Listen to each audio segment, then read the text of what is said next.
encargado hablar sobre prevención e investigación de accidentes de trabajo y enfermedades ocupacionales. Está bastante comprimido el tema porque prevención es todo, digamos, un capítulo independiente. Cómo evitar estas cosas, estas consecuencias.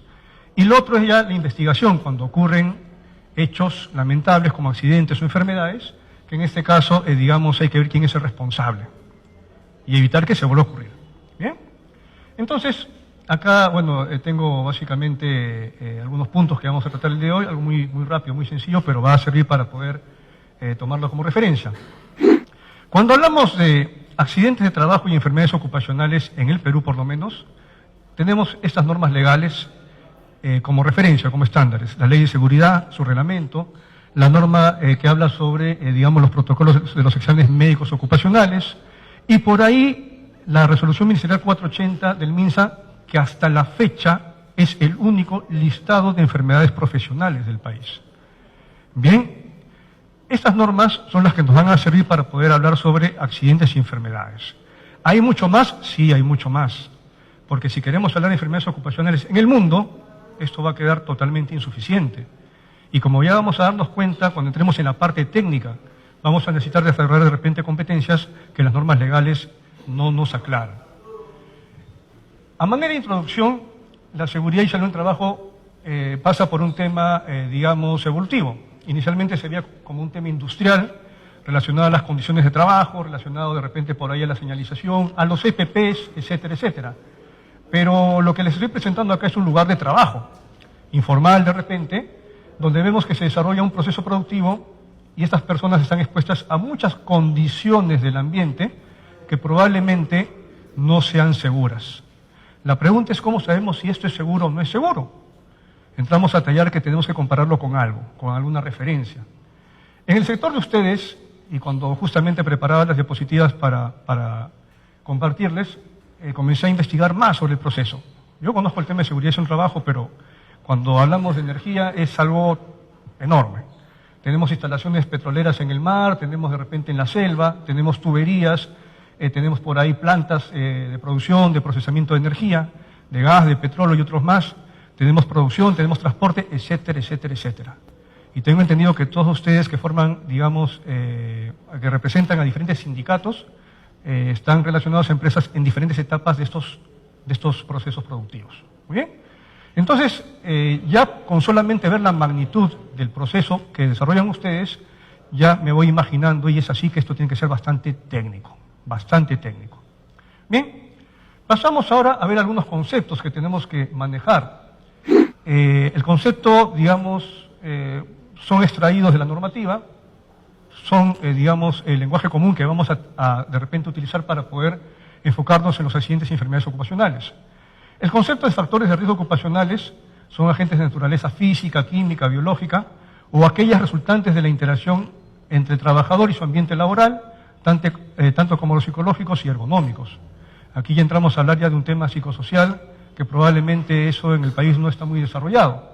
Y el tema ergonómico que tiene que ver con posturas, con levantamiento de peso, con movimiento repetitivo, etcétera, etcétera, ¿no?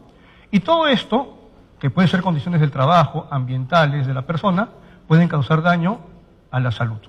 Muy bien. Todo esto también se denomina factores de riesgo ocupacionales o agentes ambientales o agentes peligrosos. Esa es la definición que se le da. Aquí está, digamos, todos estos agentes. Tenemos por ahí los biológicos. Hace una semanita estuve por la selva en Loreto. Me quedé maravillado, primera vez que iba por allá, porque ese río es enorme, la ciudad es enorme, y también los petroleros allá trabajan en una forma bastante interesante. Existen ahí los agentes biológicos. Tenemos el tema de los agentes físico-químicos. Ustedes trabajan con agentes químicos. Por ahí tenemos los mecánicos y todos los demás, ¿no? Muy bien. Entonces, estos agentes ambientales, ojo, son los que van a ocasionar enfermedades y de repente accidentes de trabajo. El segundo concepto es la salud. ¿Qué será para ustedes la salud? Si le pregunto a cada uno de ustedes, cada uno me va a dar su concepto y eso va a estar bien. Pero tenemos que ponernos de acuerdo en un lenguaje único. Y nuestra normativa rescata los conceptos de la OMS, la Organización Mundial de la Salud, y la Organización Internacional del Trabajo, donde dice que la salud es un derecho fundamental que supone un estado de bienestar físico. Está bien, no tener problemas musculoesqueléticos, no tener de repente artralgias, tener de repente bien la parte auditiva. Pero también habla de un estado mental con bienestar. Tenemos que estar cómodos, no cansados, tenemos que estar productivos también. Y social. Aquí se habla también del tema de aportar al desarrollo social, ¿no?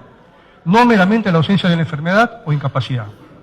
Entonces, la salud ya no solamente es ir al médico para que me recete algo, sino es, en este caso, estar insertado con salud física y mental en la sociedad y ser productivo.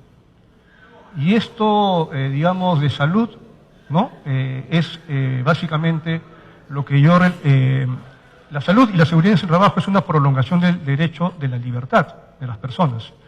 Porque cuando trabajamos en condiciones inseguras, prácticamente, digamos que estamos restringidos de desarrollar nuestra libertad y de repente por ahí de ser productivos y ser parte de una sociedad que en este caso necesita de trabajadores en buen estado.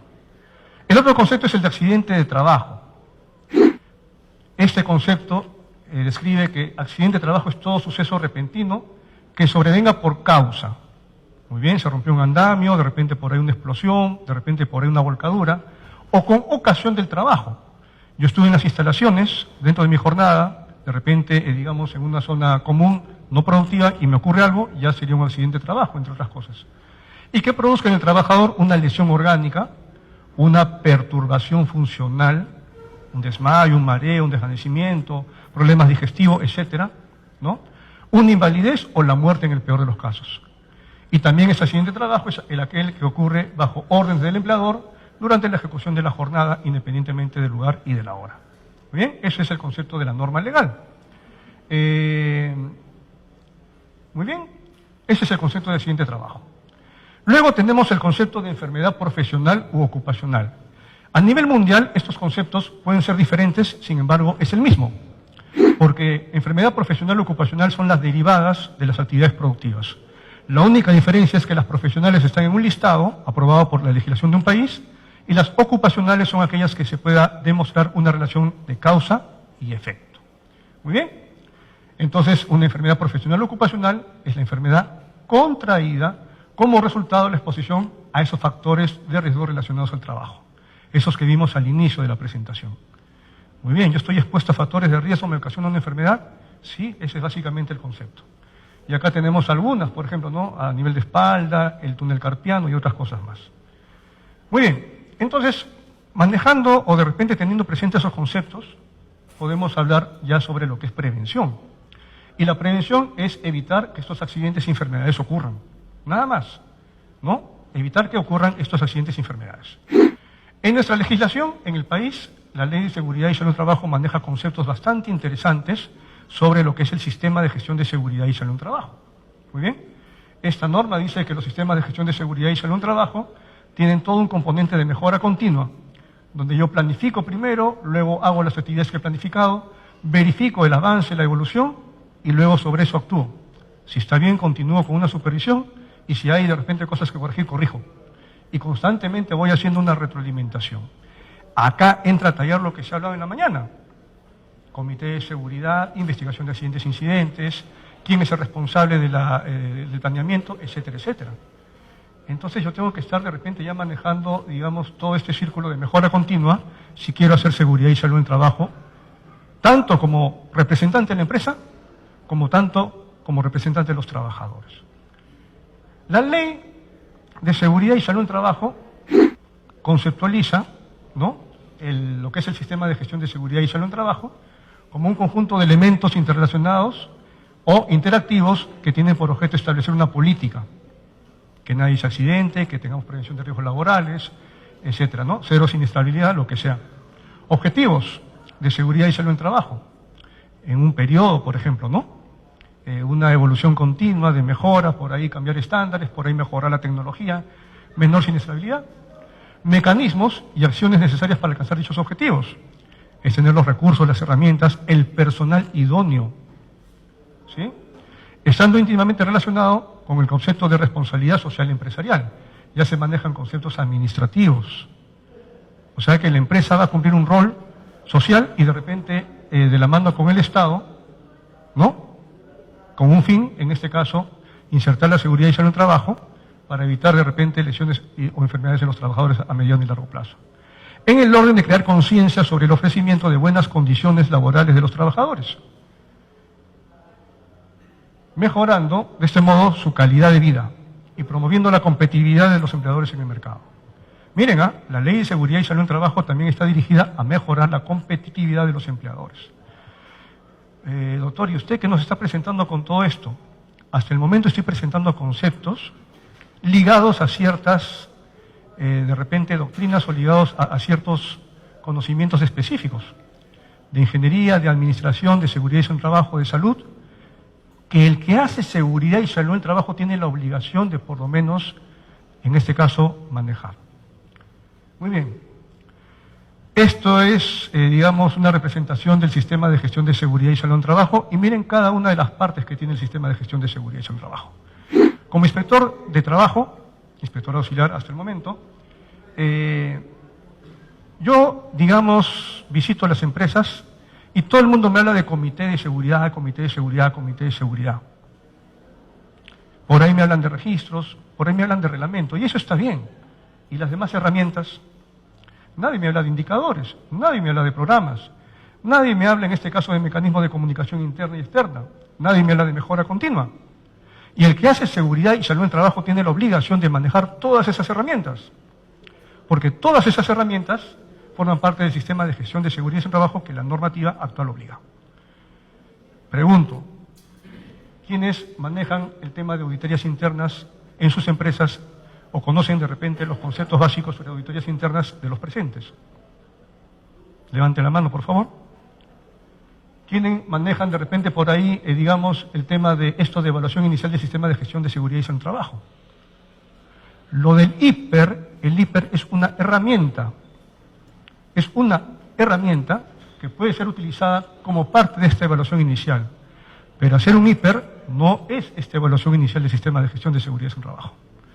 Yo digo que el IPER es como una, digamos, de repente herramienta de medición, es como una balanza, como una regla, que me va a dar un indicador, pero yo voy a utilizar ese dato para sacar una conclusión.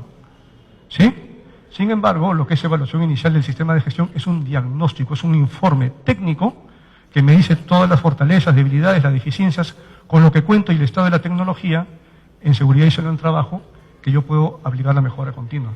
¿Quiénes de ustedes manejan los indicadores del sistema de gestión de seguridad y salud en el trabajo? De siniestrabilidad, de accidentalidad, de enfermedades prevalentes en sus empresas. Muy bien. Entonces, si hacemos seguridad y salud en el trabajo de una u otra forma, tenemos que conocer técnicamente qué cosa es esto, cómo se conceptualiza, cuál es su metodología y cómo se aplica. ¿Correcto? Muy bien.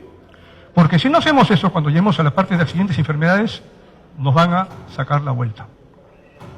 Listo.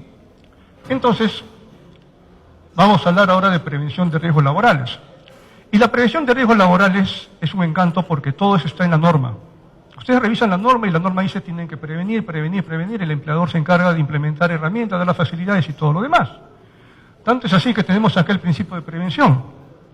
Y miren, en el principio de prevención dice que el empleador garantiza en el centro de trabajo el establecimiento de los medios, condiciones que protejan la vida, la salud, la seguridad, etcétera, etcétera.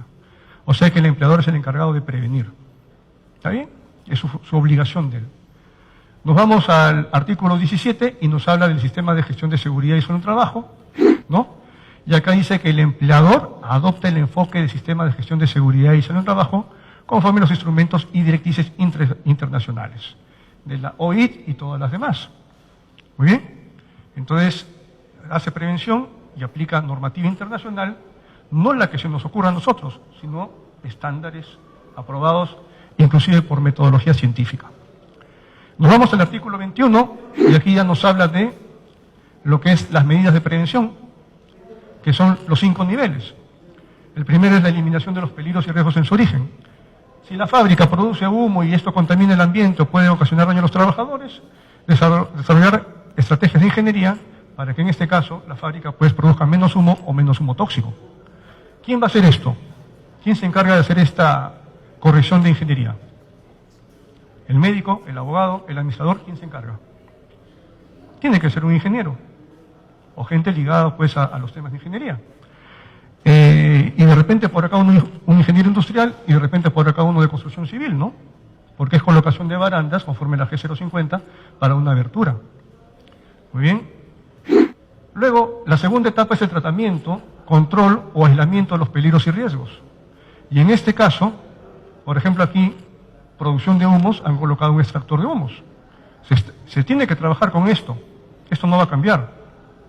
Sin embargo, acá yo hago una estrategia de control o de tratamiento para eliminar los humos y evitar que tengan contacto con el trabajador.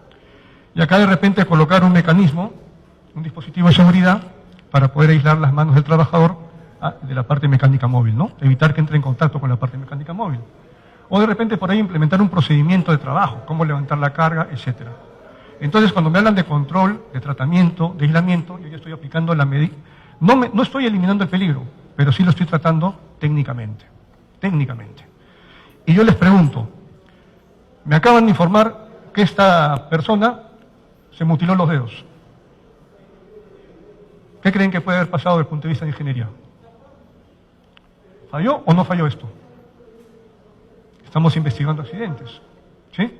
Me acaban de informar que este trabajador tiene una enfermedad ocupacional por inhalación de humos. Varios años, ¿no? Y está con problema de respiratorio crónico. ¿Qué habrá fallado acá? Probablemente el mecanismo extractor de humos. Y otras cosas más. Me han informado que de repente este trabajador está con un problema de lumbalgia crónica, dolor en la columna vertebral. ¿Qué habrá fallado? El procedimiento no se aplicó, no era completo, etcétera. ¿Bien? Bueno, ya estamos viendo que van saliendo ya algunas consecuencias si no se manejan estos peligros y riesgos. Listo. La tercera etapa es minimizar los peligros y riesgos adoptando sistemas de trabajo seguro que incluyan disposiciones administrativas y de control. O sea, verificar que se cumplan lo, digamos, que se ha diseñado. Acá tenemos un proceso de izaje de carga, ¿sí? Y están supervisando que se haga como debe ser.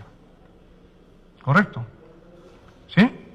Entonces, o acá tenemos un procedimiento establecido en 3 momentos y yo tengo que supervisar de diferentes formas que esto se cumpla. Hay otra etapa más que es el programa de sustitución. Sería lo ideal. Miren acá un proceso de repente, una línea de producción, donde hay trabajadores en fila, etcétera, etcétera.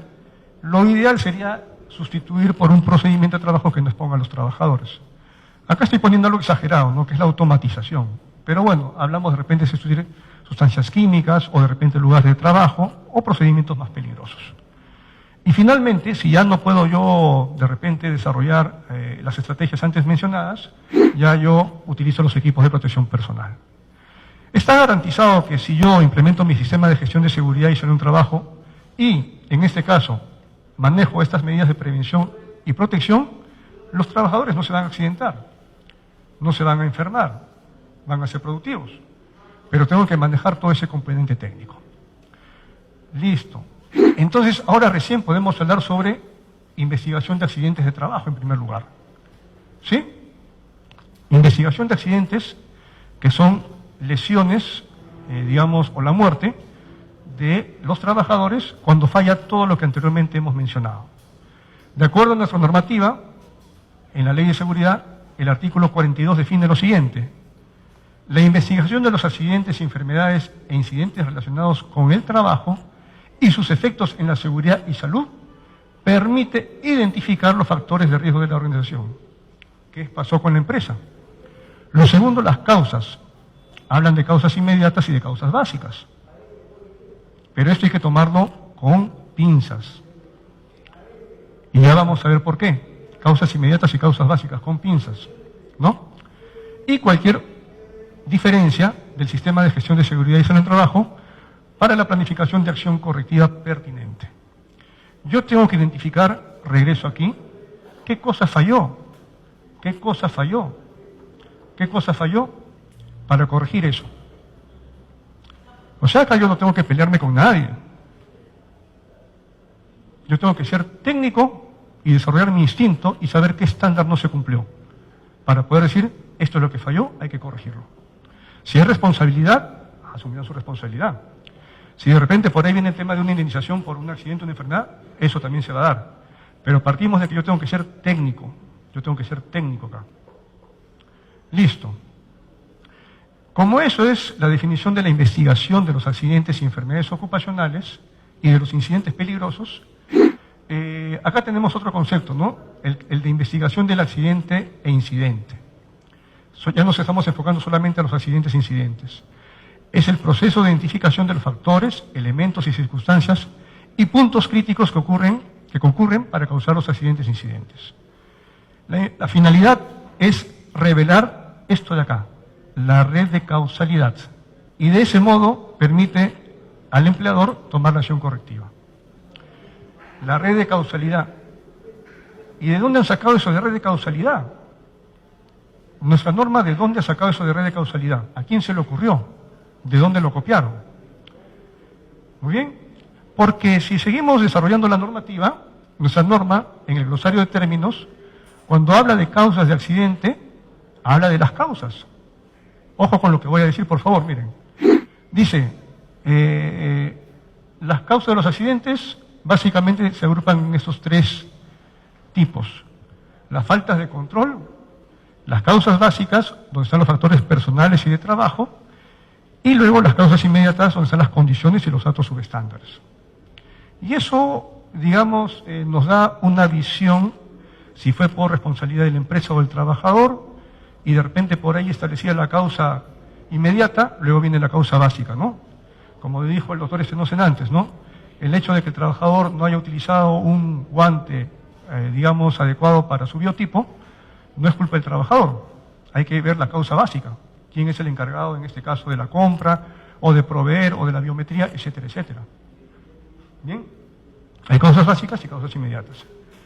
Esto de acá proviene de esta metodología.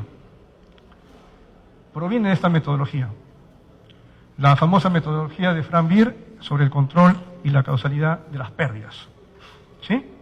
Y justamente esta metodología, que tiene muchos años, de los años 60 y más inclusive, porque se inspira en otras metodologías anteriores, digamos, aquí se habla de las causas básicas e inmediatas. Esto lo pueden utilizar ustedes para procesos empresariales. Y alguien por ahí lo utilizó para el tema de investigación de accidentes. Ahorita lo vamos a comentar, es un caso interesante. ¿Por qué? Si yo implemento algo como empresa, esté bien o mal implementado, y el trabajador de repente no se pone el guante porque dice, no me lo pongo. Pongamos que en el mejor de los casos dice, no lo hago porque técnicamente no me corresponde y me voy a dañar las manos, etc. Hasta ahí estaríamos bien. Pero pongámonos en un segundo escenario donde no usó los guantes y se puso a hacer la tarea. En ese segundo escenario, diríamos, el no usar los guantes del trabajador, ¿dónde se ubica acá? Causa inmediata, causa básica, ¿no? Factor personal, factor de trabajo, ¿dónde se ubica? Tendría que ubicarlo. Lo que usted acaba de mencionar es un escenario ideal donde el trabajador, ojo, lo que está diciendo el compañero, conoce técnicamente lo que es y le dice, señor empresario, el estándar, de acuerdo a esta norma, de acuerdo a esto, no cumple. Usted me está exponiendo, me va a hacer daño. Me puedo mutilar los dedos o lo que sea. El problema es que el trabajador a veces no conoce ese escenario. Y finalmente termina siendo un poco obligado a trabajar en una condición insegura, o de repente por ahí asume una posición independiente que nadie sepa, en forma insegura, y se accidenta.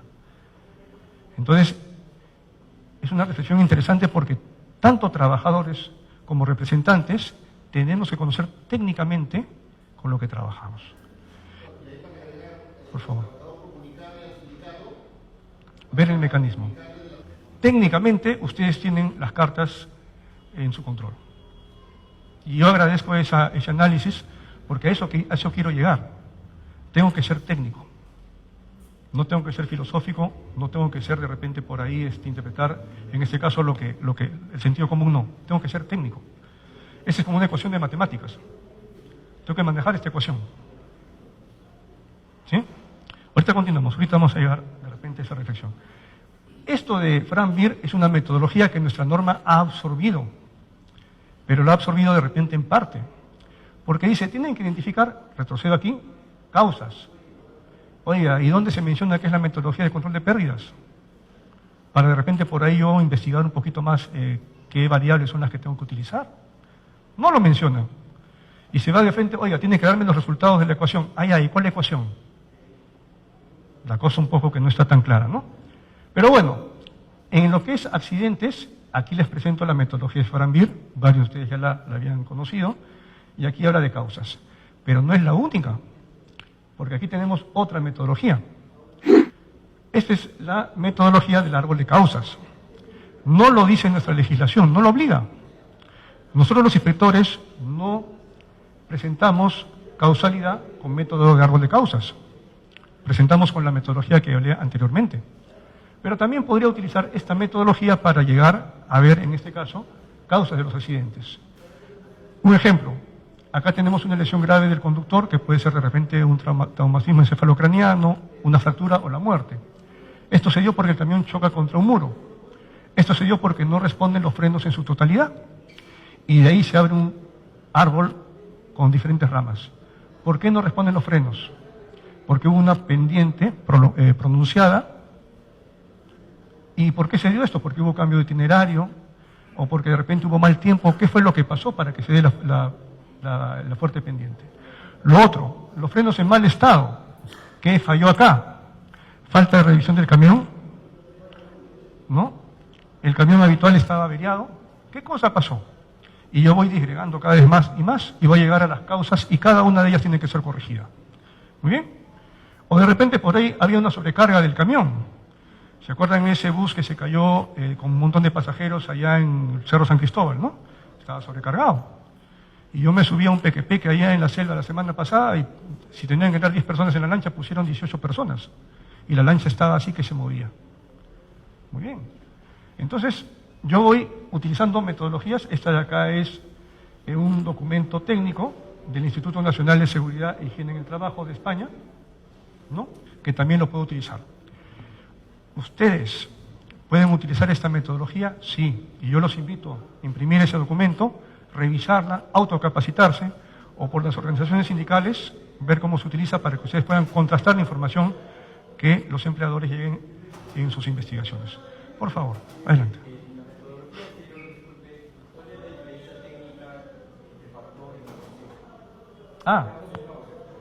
Ya, miren, esto de acá lo retrocedo aquí. Acá tenemos causas inmediatas inicialmente. ¿Sí? Causas inmediatas. Ajá. Me subo en un andamio mal armado, ¿correcto?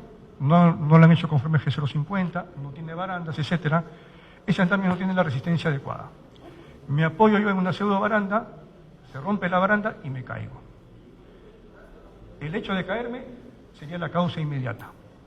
Se dice que cada causa inmediata tiene condiciones subestándares y actos subestándares.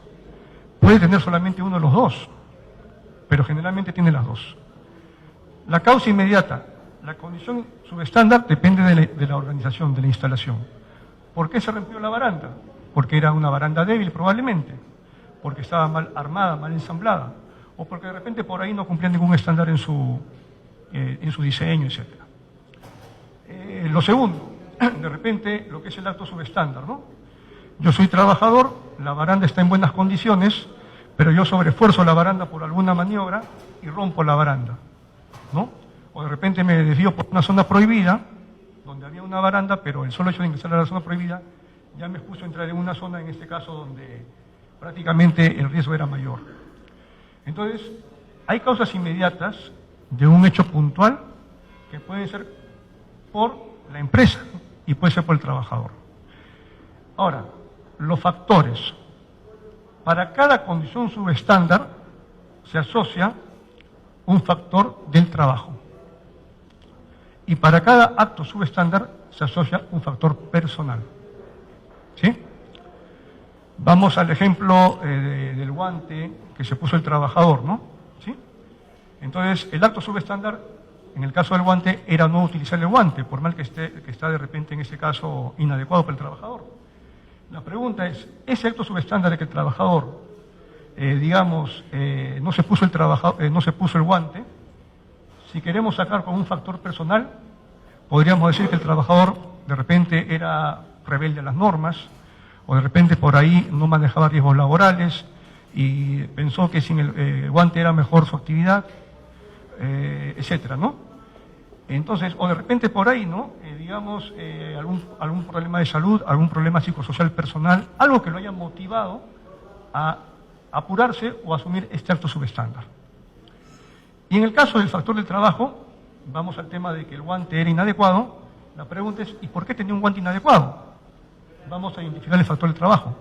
El que compró no compró lo adecuado, por ahí de repente, digamos, no hubo control en este caso de almacén, por ahí de repente no le hicieron una biometría a los trabajadores, algo tiene que haber pasado.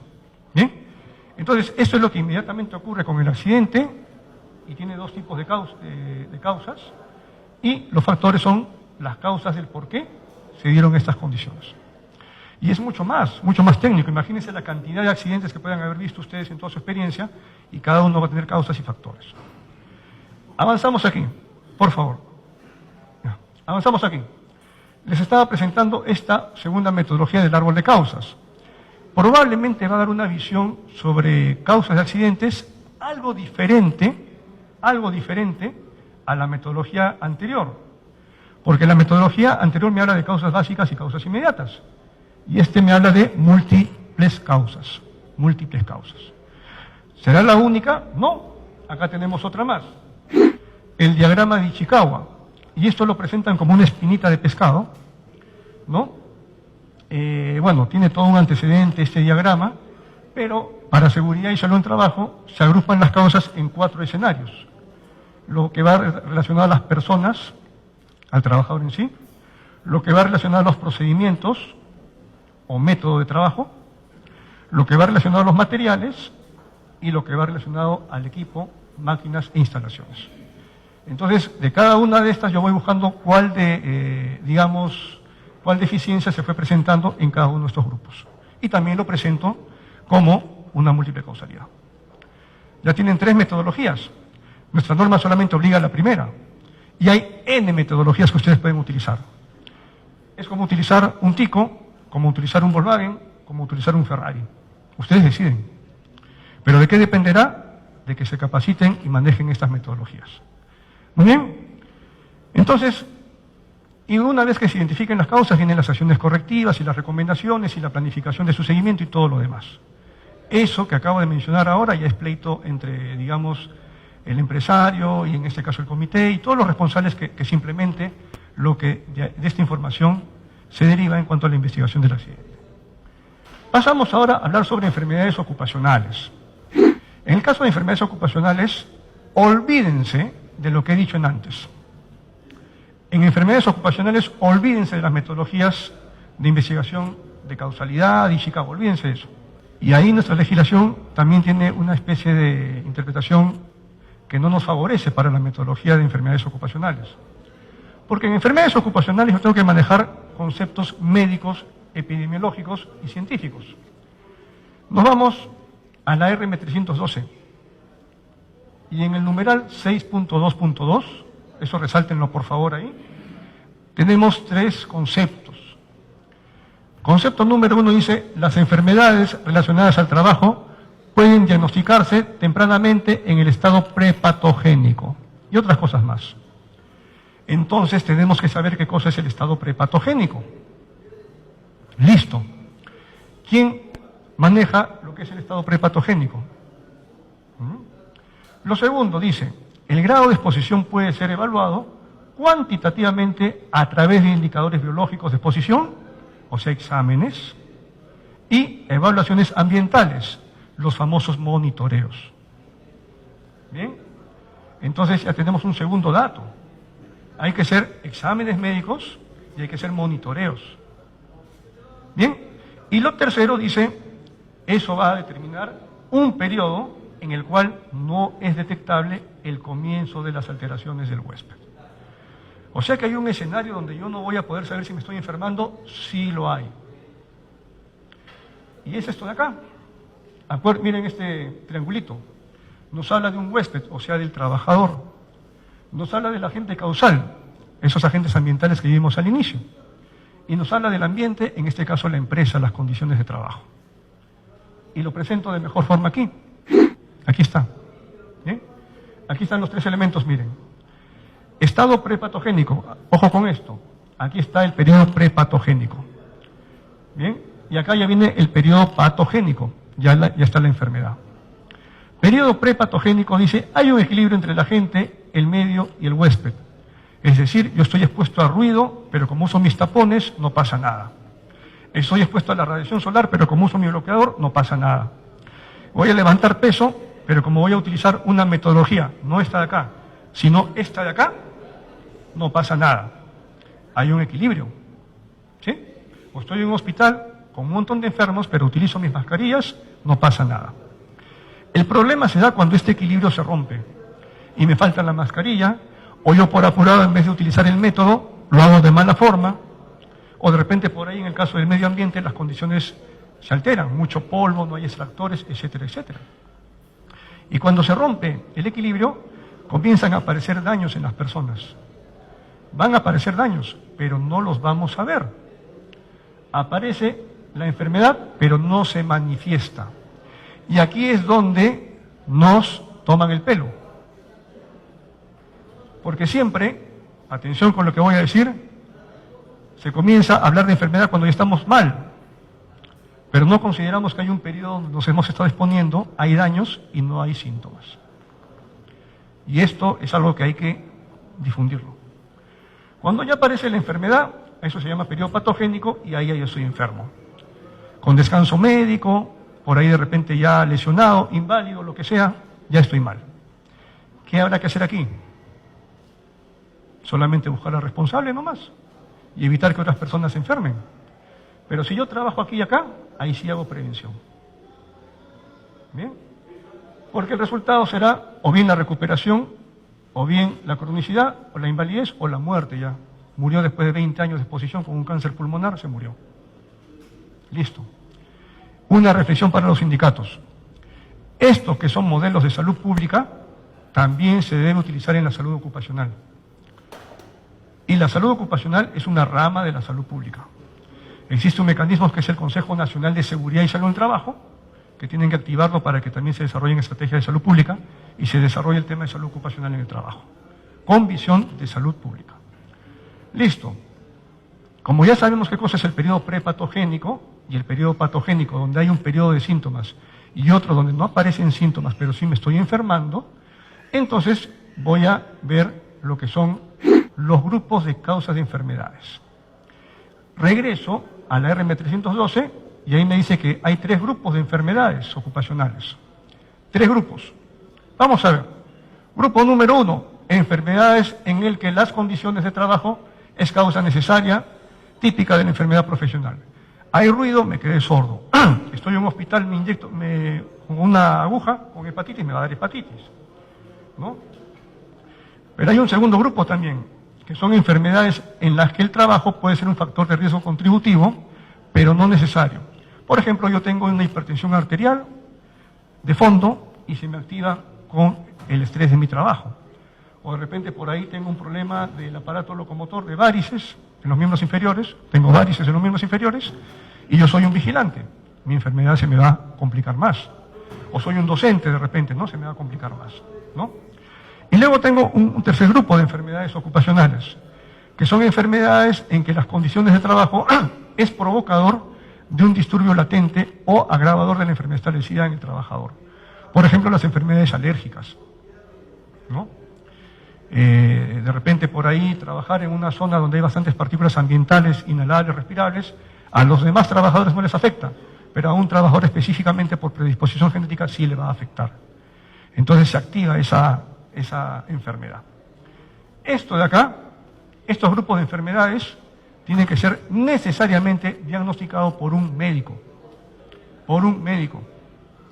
Y partir de un certificado médico. No de lo que a mí se me ocurre o lo que me dijeron o de lo que sospecho. Cuando el trabajador dice, tengo problemas, tengo dolor, tengo fastidio, tengo de repente por ahí, digamos, alteraciones funcionales, está describiendo los síntomas, pero no está diagnosticándose. SUNAFIL no diagnostica. SUNAFIL investiga enfermedades cuando ya están certificadas. ¿Bien? Listo. Conociendo los 3 grupos de enfermedades, nos vamos al numeral 6.3, que nos había dicho, hay 2 tipos. Regreso aquí, miren, por favor aquí. Periodo prepatogénico. Para yo poder evaluar este periodo, tengo que manejar 2 estrategias. Acá. Estas son las 2 estrategias. Estrategia número 1, la evaluación del estado de la salud de los trabajadores, exámenes médicos ocupacionales. Antes, durante, de rotación, todo lo que quieran. Vigilancia en la salud. Y lo segundo es la evaluación de los riesgos para la salud de los trabajadores, los monitoreos de ruido, de radiaciones, de vibraciones, conforme a la metodología de ingeniería establecida. El trabajador que tiene que ver con la prevención de riesgos laborales tiene que conocer algunos conceptos sobre esto, sí. Ver las metodologías, la lectura, proponer estrategias de control. ¿Ya? Listo. Entonces, esto es lo que me va a ayudar a ver si se rompe o no el estado prepatogénico. Y finalmente, cuando ya el trabajador tiene una enfermedad a su salud, puede asociarla o no asociarla al trabajo. La única forma de asociarla al trabajo hasta la fecha es utilizar este estándar de acá. La RM480, que es el listado de enfermedades profesionales reconocidas en el país. Si está en ese listado, es profesional, previa evaluación y diagnóstico del médico. Muy bien. Entonces, en este listado se ha establecido que para toda enfermedad hay una relación de causa y efecto. El efecto es la enfermedad y la causa es, en este caso, la exposición, el rompimiento del periodo prepatogénico. Ya está establecido, por eso que hay un listado de enfermedades. Doctor, y si yo no estoy en ese listado, pero tengo síntomas y de acuerdo a lo que me han dicho, lo que he investigado, ¿se puede asociar a mi proceso productivo? Vamos a ver qué cosa dice la norma. Dice, en primer lugar, esta normativa y este listado, hasta el momento, se usará como única referencia oficial para la identificación del padecimiento, en otras palabras, para la calificación de seguro complementario de trabajo de riesgo, invalidez y enfermedades ocupacionales. Legalmente tendría que estar en esa lista, como única referencia, dice acá. Pero dice también que, digamos, el listado de enfermedades profesionales pertenece al conjunto de normas técnicas que regulan el proceso de seguro complementario de trabajo de riesgo, y para cada una de las enfermedades se estableció una relación de causa y efecto, de acuerdo a la actividad económica que se desarrolla. Hay unos cuadritos ahí que dicen cuáles son las enfermedades para tales procesos productivos. Pero también se ha considerado que este listado es de carácter abierto. Abierto. Técnicamente, metodológicamente, si más adelante esta comisión que vemos acá, la Comisión Técnica Médica del año 90, que se da por una resolución ministerial del año 98, que es la encargada de actualizar este listado, evidencia que hay una nueva enfermedad asociada a algún proceso productivo y la incorpora, prácticamente ese padecimiento trabajador podría ser incorporado como nueva enfermedad ocupacional. Pero hasta ahí lo que estamos viendo es que hay una situación un poco entrampada, porque para poder ampliar este listado tendría que entrar a tallar esta comisión técnica, que con sinceridad no sé dónde está instalada en este momento. Por favor, revisen estos numerales de esta normativa para poder ustedes, a través del tema sindical, ver de repente mejoras en el desarrollo de normativa para establecer un nuevo listado de enfermedades ocupacionales. Hay una serie de factores de riesgo. Aquí están. Y nuestra norma los contempla como tal. Aquí está. El ambiente psicológico también está acá. Están de psicosociales. O sea, la normativa lo contempla. El tema que no se viene dando, ¿no? Sí, exacto, no se desarrolla. Muy bien. ¿Y por qué no se desarrolla? Porque, en primer lugar, los instrumentos legales hay que actualizarlos. Y lo segundo, son instrumentos legales, nosotros tenemos que desarrollar competencias técnicas, manejar esos conceptos. Solamente íbamos a decir, caramba, hay que incorporar lo psicosocial. ¿Y qué cosa falta? Un método para evaluar riesgos psicosociales en los centros de trabajo. ¿Existe en la legislación? No existe. Propuesta de ustedes, hay que implementarlo. ¿Bien? Pero si es que no se conoce el aspecto técnico, entonces vamos a estar siempre navegando sin ver más. Debería hacerlo. Por cuenta personal me voy al Seguro Social y hago que me evalúen ahí como un tema de salud pública.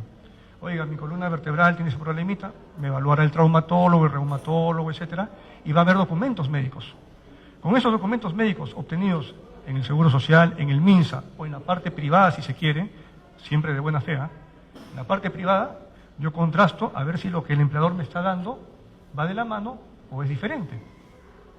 Y si es diferente, bueno, ya yo voy en este caso sustentando que de repente por ahí no se está haciendo una buena evaluación ocupacional. Pero si yo solamente me quedo con el tema ocupacional, bueno, voy a llegar a conclusiones, sí, pero lo que dice el empresario, eso será. Entonces, yo los invito a que ustedes, por cuenta propia, en este caso también se hagan evaluaciones médicas. Es como tener de repente una maquinaria, un carrito en un mecánico, ¿no? Y me lo llevo a otro y me lo llevo a otro. Y de repente por ahí hay diferentes puntos de vista de una determinada patología. Bien, ya tenemos entonces los grupos de enfermedades y todo lo que es en cuanto a el listado de enfermedades profesionales, y me quedo con unos comentarios finales. 4 míos nada más, ¿no?